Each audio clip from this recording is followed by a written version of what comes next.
akhirat.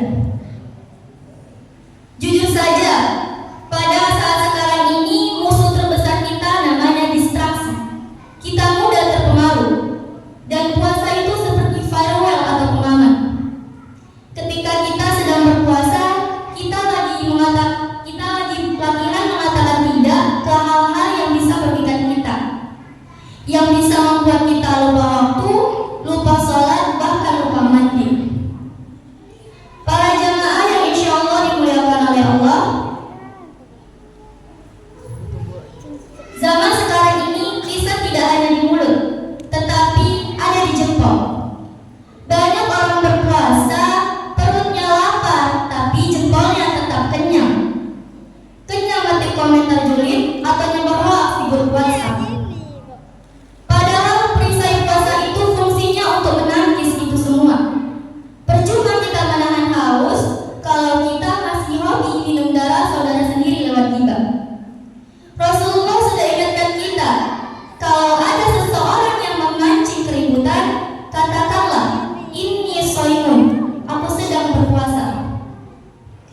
Allah Subhanahu wa taala berfirman dalam Quran surah Al-Baqarah ayat 183 yang bunyinya, ya ayyuhalladzina amanu kutiba alaikumus shiyam kama kutiba alal ladzina min qablikum la'allakum tattaqun.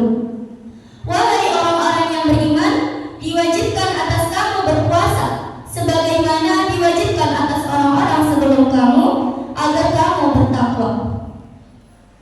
Para jamaah yang dimuliakan Allah, kalau kita buka Quran surah Al-Baqarah ayat 183 yang tadi saya bacakan, Allah menutup ayat tersebut dengan kalimat la'allakum tattaqun, supaya kalian bertakwa.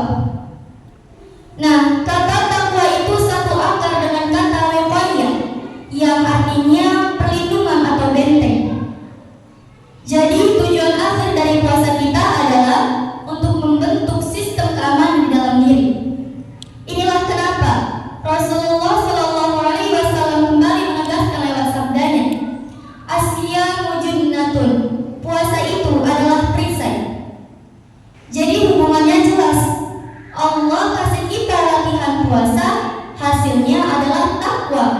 Dan bentuk nyata dari takwa itu sendiri adalah sebuah perisai yang melindungi kita dari hal-hal yang bisa merusak hidup kita.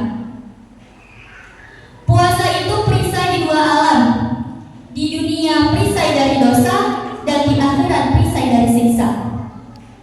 Mungkin sekarang panas matahari dunia sangat menyengat kulit kita ketika kita sedang berpuasa. Namun itu gak ada artinya dibandingkan janji Allah yang akan menjauhkan wajah kita dari panasnya api neraka. Bukan hanya 1 jengkal, bukan hanya 1 meter, melainkan sejauh perjalanan yang tak terbayangkan. Rasulullah Shallallahu Alaihi Wasallam bersabda yang diriwayatkan oleh Imam Bukhari dan Muslim dari Abu Sa'id Al-Khudri, man shoma yawman fi sabilillah ba'adallahi wajhahu 'anil nari 70 kharifah. Barang siapa yang menjalankan puasa 1 hari di jalan Allah, maka Allah akan menjauhkan wajahnya dari panasnya api neraka sejauh perjalanan 70 tahun. Subhanallah, Allah tidak membutuhkan lapar kita, tetapi Allah hanya ingin melihat kesungguhan kita. Kalau 1 hari puasa saja bisa menjauhkan kita 70 tahun dari api neraka, bayangkan jika kita istiqomah menjalankan puasa wajib dan sunnah. Sudah berapa ribu tahun jalan yang kita bangun untuk menjauh dari api neraka. Para jamaah yang insya Allah dimuliakan oleh Allah, puasa itu adalah surat cinta kita kepada Allah, yang tintanya adalah ketaatan dan kertasnya adalah kesabaran. Marilah kita memanfaatkan bulan suci Ramadan ini bukan hanya sebagai ritual tahunan memindah jemaat saja, tetapi sebagai momentum memperbaiki diri agar menjadi pribadi yang diridhai oleh Allah Subhanahu wa taala. Jangan sia-siakan Ramadan tahun ini, karena bisa jadi ini Ramadan